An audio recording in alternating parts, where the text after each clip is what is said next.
Luna. Money work. 미국 주식의 모든 것 미주모입니다. 오늘은 좋은 매수점 찾기 시리즈 1번 지지선과 저항선을 통해서 매수점 찾는 방법을 한번 보여드리려고 합니다. 많은 사람들이 이런 고민을 굉장히 많이 할 거라고 생각이 드는데요. 왜 내가 주식을 사면 내려가고 팔면 올라갈까? 그렇게 생각하는 사람들이 생각보다 많습니다. 그래서 지금 화면에 보여드리는 이 저항선과 지지선을 통해서 그 수수께끼를 푸는데 큰 도움이 된다고 생각하시면 됩니다. 자, 이번에는 지난 5개월 동안 있었던 테슬라 차트를 보여드릴 건데요. 일봉으로 보여드립니다. 보시다시피 이런 검은색 동그라미 있을 때 매수를 하셨으면 아직도 손해가 크고요. 이런 빨간색 동그라미 있었을 때 매수를 하셨으면 지금 수익이 있는 상태입니다. 그렇기 때문에 주식을 언제 매수하고 언제 매도하느냐에 따라서 굉장히 큰 수익이 차이가 나기 때문에 매수점을 잘 알고 들어가는 게 굉장히 중요하다고 볼 수 있습니다. 자, 그래서 오늘의 순서는요. 일단 저항선, 지지선 기초를 설명해 드릴 거고요. 그 후 오늘 사용하는 툴 그리고 웹사이트 트레이딩 뷰를 간단하게 소개해드리고 어떻게 사용하는지에 대해서 알려드릴 거고요. 마지막으로 저항선, 지지선 분석을 바탕으로 올해 잘 올라간 주식들 애플, 아마존, 구글, 엔비디아, 서비스나우 이 주식들을 바탕으로 언제 매수점이 존재했는지 그리고 지금 매수해도 되는지 한번 확인해 보려고 합니다. 화면을 보시죠. 자, 이번 화면에는 어느 한 주가의 움직임이 보이는데요. 보시다시피 이건 꾸준히 잘 올라가는 주가의 움직임으로 판단이 됩니다. 하지만 이렇게 잘 올라가는 주식도 이렇게 내려가는 기간이 존재한다고 생각하시면 됩니다. 자, 그래서 이렇게 올라가는 주식도 이렇게 내려갈 때마다 이렇게 새로운 저점이 만들어졌다고 생각하시면 됩니다. 그리고 이 저점을 통해서 라인을 이렇게 딱 만드시면 그거를 지지선이라고 합니다. 반대로 이 채널 안에서 이렇게 저점이 있듯이 이렇게 고점도 딱 보이기 시작하는데요. 이 고점을 이어서 또 위에 라인을 이렇게 만드시면 그거를 저항선이라고 합니다. 자, 지지선과 저항선은 올라가는 밴드에서도 존재하지만 이렇게 내려가는 밴드에서도 존재하는데요. 내려가는 밴드에서도 고점이 이렇게 이어지면 그거를 저항선이라고 하고요. 또 내려가는 밴드에서 이렇게 저점이 이어지면 그거를 지지선이라고 생각하시면 됩니다. 자, 그래서 방금 두 가지 예를 설명해 드렸는데요. 이렇게 지지선과 저항선이 둘 다 올라가는 경우, 또 저항선과 지지선이 이렇게 둘 다 내려가는 경우. 참고로 말씀해 드리면은 지지선과 저항선은 항상 이렇게 평행으로 움직이지 않을 수도 있습니다. 지지선은 이렇게 수평으로 움직일 수도 있고, 그리고 저항선은 이렇게 올라갈 경우도 있다고 보시면 됩니다. 아니면은 저항선만 존재할 때도 있고 지지선이 존재하지 않고, 또 지지선은 존재하는데 저항선도 존재 안 할 때가 있습니다. 그거를 다 이따가 제가 설명해 드리겠습니다. 그리고 저항선과 지지선이 수평으로 움직일 때도 있습니다. 그런 경우는 이렇게 수평선 안에서 이렇게 주가가 왔다 갔다 움직일 때도 있다고 보시면 됩니다. 자, 분석 시작하기 전에 트레이딩 뷰 웹사이트 사용법에 대해서 간단하게 설명해 드리려고 하는데요. 보시면 이렇게 티커 서치 심볼이 보이는데 여기다가 원하시는 티커, 예를 들면 애플을 이렇게 설치하시면 이런 스크린이 딱 뜨게 됩니다. 근데 여기서는 라인 차트밖에 지금 딱 안 나오기 때문에 풀 피처 차트를 여기 클릭하셔야 되고요. 그거를 클릭하시면 이런 디테일한 차트가 좀 더 보인다고 생각하시면 됩니다. 참고로 이 웹사이트는 무료로 사용하실 수 있습니다. 하지만 무료 프로그램을 사용하시면 중간중간에 광고가 있을 수 있습니다. 자, 지금 여기서 많은 라인들이 보이는데요. 오늘은 지지선과 저항선을 살펴볼 거니까요. 검은색 라인만 신경 쓰시면 됩니다. 아쉽게도 이 검은색 라인은 자동적으로 그려지지는 않습니다. 그래서 제가 직접 그린 거고요. 이거를 클릭하시고 점을 찍고 이렇게 라인을 그으시면은 이렇게 지지선과 저항선을 직접 그릴 수 있습니다. 참고로 finbiz.com에 가셔서 원하는 티커를 이렇게 설치하시면은 이런 차트가 나오는데요. 보시면 finbiz는 지지선을 직접 그려주고 있습니다. 하지만 이 지지선은 정확도가 떨어지기 때문에 본인이 직접 그리고 직접 분석하는 것을 추천하는 편입니다. 예를 들면 제가 이 직접 그린 이 검은색 라인이 보시다시피 지금 여기에서는 존재하지 않습니다. 하지만 다른 예를 들어서 ServiceNow 같은 경우는 저는 지지선을 정확하게 그렸다고 생각하기 때문에 상황에 따라 finbiz.com도 굉장히 유용한 웹사이트라고 생각하시면 됩니다. 하지만 오늘의 분석은 트레이딩 비유로 해드리겠습니다. 자, 일단 애플을 이번 2월부터 분석해 드리려고 하는데요. 참고로 지금 라인이 보이는데 저는 캔들스틱이 더 정확하다고 생각을 해서 이 라인을 클릭을 하시고 이 캔들을 클릭하시면 캔들스틱으로 바뀌는 게 보입니다.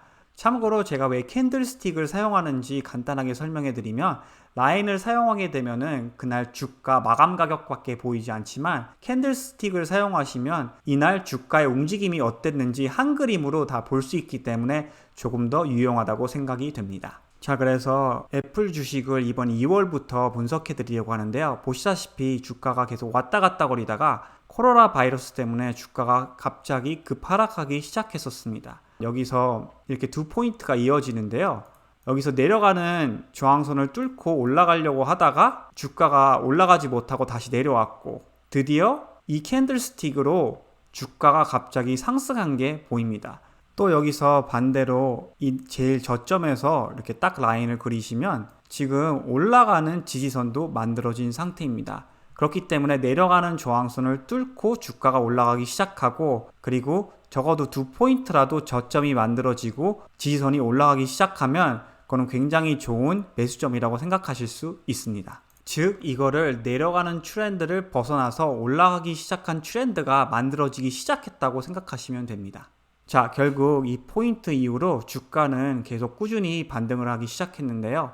참고로 이 지지선을 이렇게 만들어서 그렸는데 지금 보시다시피 새로운 저점들이 지금 이 지지선 위에 있는 상태입니다. 그 뜻은 이 위에 새로운 지지선도 만들어지고 있다고 생각하시면 됩니다. 그래서 주가는 계속 결국 이 지지선에서 꾸준히 계속 반등하기 시작을 했는데요. 여기서 시작을 해서 여기서도 반등하고 또 여기서도 반등하고 또 이 포인트들에서 계속 반등하고 주가가 계속 올라가기 시작을 했습니다. 그렇기 때문에 애플 주식을 진짜 매수하시기 원한다면 이런 지지선에서 반등하는 포인트들을 저는 다 좋은 매수점이라고 생각합니다. 자, 보시다시피 애플 주식은 지지선에서 꾸준히 며칠 동안 반등을 했지만 결국 이렇게 큰 캔들스틱으로 지지선을 브레이크하고 내려올 때가 있었습니다. 자, 여기서 중요한 거는 다음 레벨을 봐야 될 텐데요. 그 레벨을 찾으려면 저는 이 옛날에 있었던 이 지지선으로 이렇게 라인을 그어보는 게 좋다고 생각을 합니다. 보시다시피 이 지지선에 딱 맞아 떨어지는 상태입니다. 그리고 참고하실 거는 이렇게 머리가 크고 꼬리가 긴 이렇게 캔들스틱을 보시면 그거는 불리시 캔들이라고 생각하실 수 있습니다. 그래서 이렇게 주가가 다시 반등하기 시작을 했죠. 그래서 그 지지선 레벨이 브레이크 되면은 그 다음 지지선 레벨을 확인하는 게 저는 중요하다고 생각합니다. 그래서 결국 여기도 좋은 매수점이라고 생각하시면 됩니다. 그 후 주가는 더 크게 상승하기 시작을 했습니다. 참고로 이제 저항선도 한번 그려볼 텐데요. 저항선을 이렇게 딱 그리시면 이 포인트에서 저항선을 뚫고 주가가 올라가기 시작한 게 보입니다. 그 전 저항선 포인트를 보시면 저항선을 찍고 주가가 계속 내려간 상태였죠. 그래서 저항선을 뚫고 이렇게 주식이 올라갈 때도 좋은 매수점이라고 생각하시면 됩니다. 하지만 지지선에서 매수하실 때보다는 조금 더 리스크가 있다고 생각하시면 됩니다.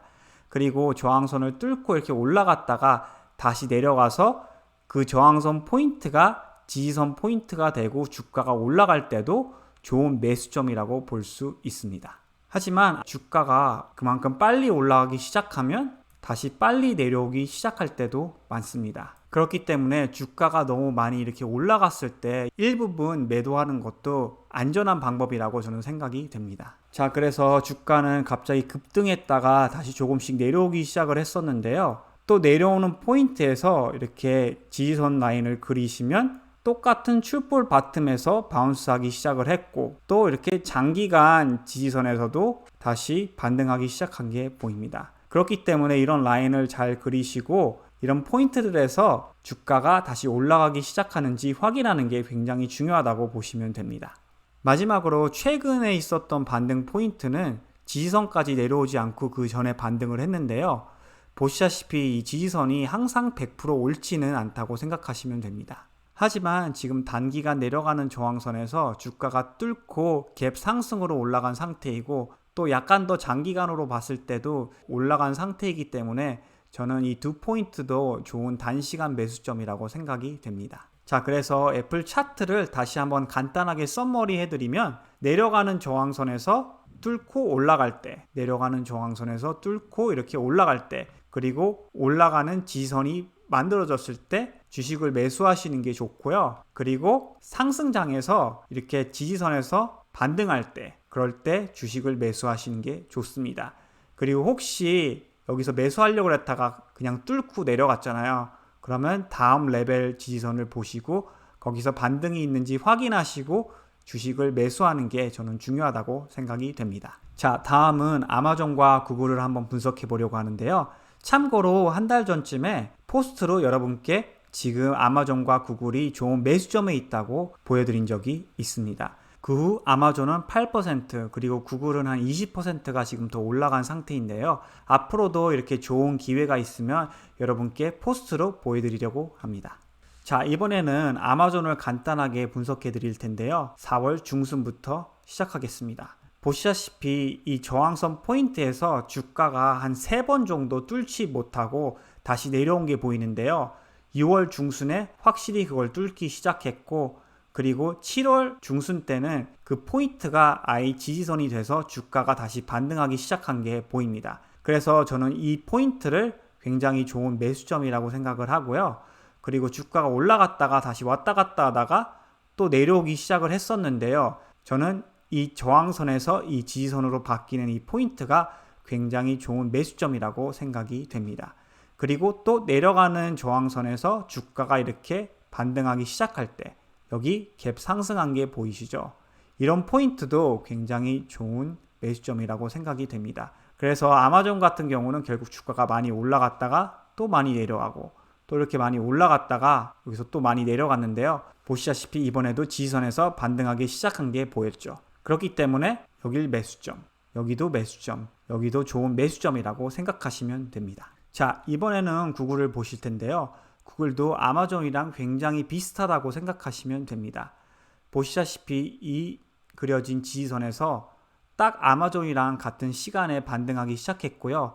또 내려가는 저항선에서 그걸 뚫고 올라가기 시작했을 때 이 두 포인트가 저는 굉장히 좋은 매수점이라고 생각이 됩니다. 구글 같은 경우는 아마존이랑 다른 점이 하나 있는 게 올라가는 지지선이 생긴 상태인데요. 그렇기 때문에 이렇게 주가를 보시면 여기서 주가가 다시 올라갔다가 이렇게 내려가서 반등을 할 때 이때도 저는 좋은 매수점이라고 생각이 됩니다.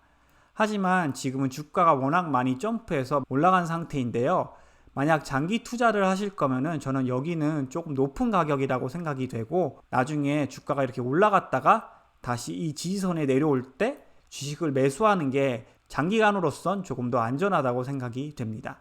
저는 주가가 결국 이 지지선까지 내려올 가능성이 어느 정도 있다고 생각하지만 여기서 내려올 거라는 보장을 해드릴 수는 없습니다. 그렇기 때문에 리스크를 조절하면서 주식을 투자하는 게 굉장히 중요합니다. 자, 이번에는 엔비디아를 보여드릴 텐데요. 보시면 4월부터 엔비디아는 계속 지지선에서 잘 반등한 주식입니다. 그래서 이런 반등 포인트들이 굉장히 좋은 매수점이라고 생각하시면 됩니다. 하지만 이 지지선이 결국 10월 중순쯤에 브레이크되고 주가가 내려가기 시작했는데요. 보시다시피 단시간 지지선에서 또 반등을 한 케이스입니다. 그러니까 장기간 지지선이 브레이크되고 다음 지지선 레벨을 잘 확인하시는 게 그만큼 중요합니다. 그래서 엔비디아는 다시 500쯤에서 주가가 엄청나게 반등하기 시작한 케이스입니다. 그래서 마지막으로 매수점을 설명해 드리면 내려가는 저항선 이 두 개에서 뚫고 올라갈 때 여길 매수점이라고 생각하시면 되고 그리고 항상 지지선에서 이렇게 반등할 때가 좋은 매수점이라고 생각하시면 됩니다. 마지막으로 서비스나우라는 주식을 보여드릴 텐데요. 보시다시피 이 주식은 지금 이 지지선에서 계속 꾸준히 반등한 상태입니다. 신기하게도 이 라인을 찍으면 주가가 계속 올라간 케이스이죠. 그렇기 때문에 이 포인트들이 다 좋은 매수점이라고 생각하시면 됩니다. 자, 그래서 결론은요. 결국 좋은 매수점은요. 지지선에서 주식이 반등할 때 그리고 상승 저항선 라인이 지지선 포인트로 변화될 때, 이거는 아마존과 애플에서 보셨죠. 그리고 하락 저항선을 뚫고 주식이 올라갈 때, 특히 올라가는 지지선이 미리 만들어졌으면 더욱더 좋다고 보시면 됩니다. 이거는 애플에서 확실히 보셨죠. 그리고 마지막으로 첫 번째 지지선 레벨에서 반등을 못하면 다음 지지선 레벨에서 반등할 때 주식을 매수하시면 됩니다. 여기 있는 룰만 잘 팔로우 하셔도 앞으로 좋은 수익이 있을 거라고 전 예상이 됩니다. 오늘의 분석은 여기까지 하겠습니다. 시청해 주셔서 감사합니다.